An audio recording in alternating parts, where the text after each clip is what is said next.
4 police officers under investigation in the wake of the fire that destroyed the National Assembly in Cape Town. The officers have been suspended. They include the Protection and Security Services Relief Commander and 3 CCTV monitoring room operators.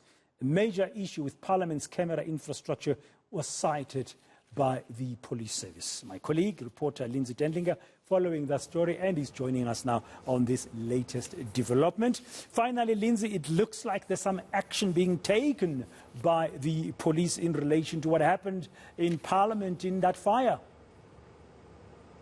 So, Dan, it's the first time that the police are reporting to Parliament on some of the details, at least, related to that fire on the 2nd of January.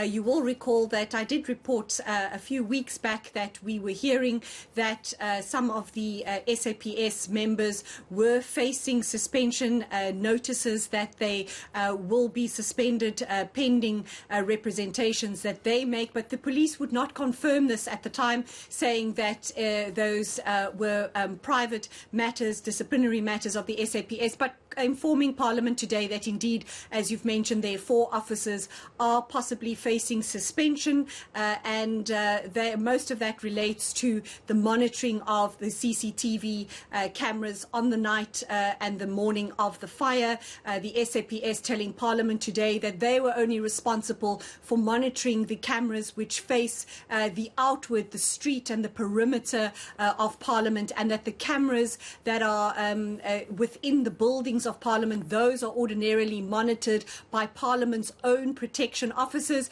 But as we've already heard and again confirmed today, that there were no parliamentary protection officers on duty during the December festive season because they were on compulsory leave and because the acting Secretary to Parliament says also to observe COVID-19 protocols and to minimize the spread of infection. And you will already know that from the day of the fire, Nahawa was claiming the reason there were no protection officers on duty that night was because budgets had been slashed. But in as far as those police officers are concerned, we wait to hear more as to whether they will in fact then eventually be suspended. Yeah, I guess they'll have to make presentations, their own respective presentations to defend themselves. But I understand the SAPS also citing in Parliament issues around the camera infrastructure or what was available around this time,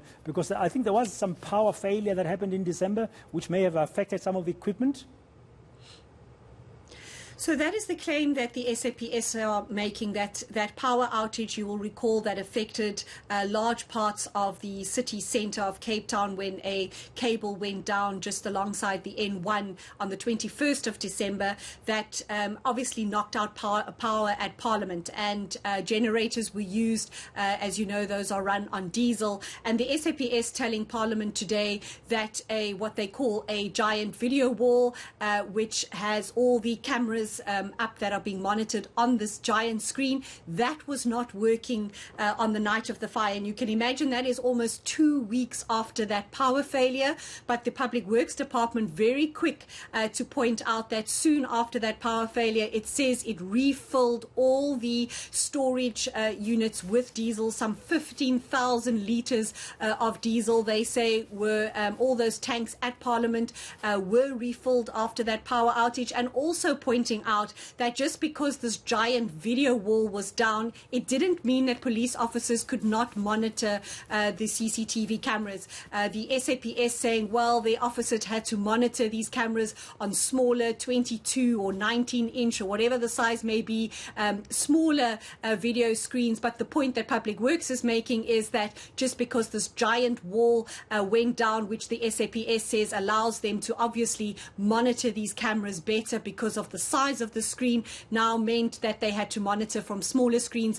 But there is no indication before Parliament made today that any of these CCTV cameras were not working. We understand they were all fully functional, and that footage was handed over to the police and to Public Works. Yeah, very interesting. Sounds like somebody saying, we did this and that, they should not have done that. It's like a blame game here. The sentiment around this, from what you're picking up from the police, is it this really about holding people to account and getting to the bottom, really, of what happened there. Because we do have Mr. Zandile Christmas Mafe's court case. That's a separate issue. But the police are supposed to provide a service to Parliament. Public Works is supposed to look after the infrastructure. But this briefing that's coming out there, although there's a suspension that's being rolled out, there's still an issue around the infrastructure that the police are blaming. Yes, Dan. So there are several security matters here at play. We also hear today that since 2004, there have been at least 5 assessments of the security situation at Parliament.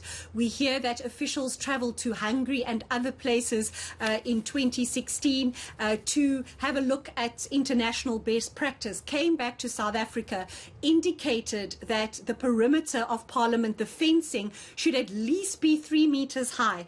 How high is the perimeter around the back part of Parliament, where we believe that Zandile Mafe might have breached the perimeter, although I should be very clear, no one is confirming how he entered Parliament. That fence, Dan, is only about 1.3 meters high.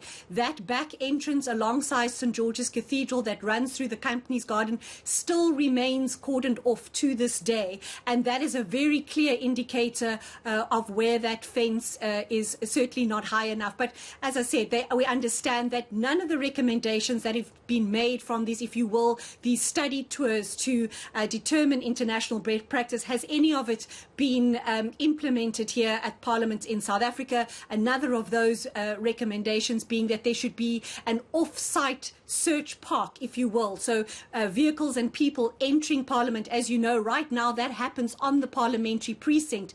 Around the world, these happen off the actual precinct, where cars and people are searched with dogs and other officers and things going through them. None of these security measures have been implemented, even though people have gone around the world to learn international best practice. And we also learned today, Dan, that a committee that is supposed to be established with all the security clusters and Parliament that keeps a watch on security matters and Parliament and makes recommendations and constantly reviews. There is no such committee, Dan. So nobody is really keeping a close watch on the security matters as they impact Parliament. So the January fire aside, a lot of these matters are now being unearthed through these discussions as to how lax really the security cluster has been about safety and security of Parliament. Yeah, we have a huge security problem in this country. I mean, there's so many other examples about other stuff that one can cite. Lindsay, before I let you go, very briefly, the notices of suspension being served on the 4 corps, and one would expect that there'll be presentations by them, but we don't know how long this process would take. Did the police say anything to Parliament? Did they explain what they expect to happen next in this particular case involving these 4 notices of suspension?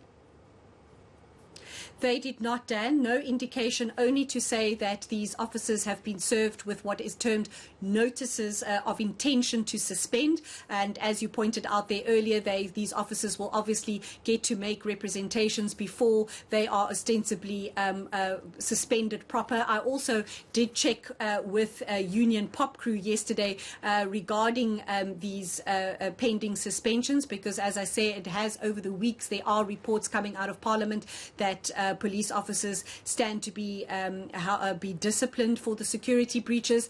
And as far as the union was also concerned yesterday, they only knew of 2 instances where there are notices of intention to suspend, but no indication given by the police top brass who were in Parliament today to discuss these matters.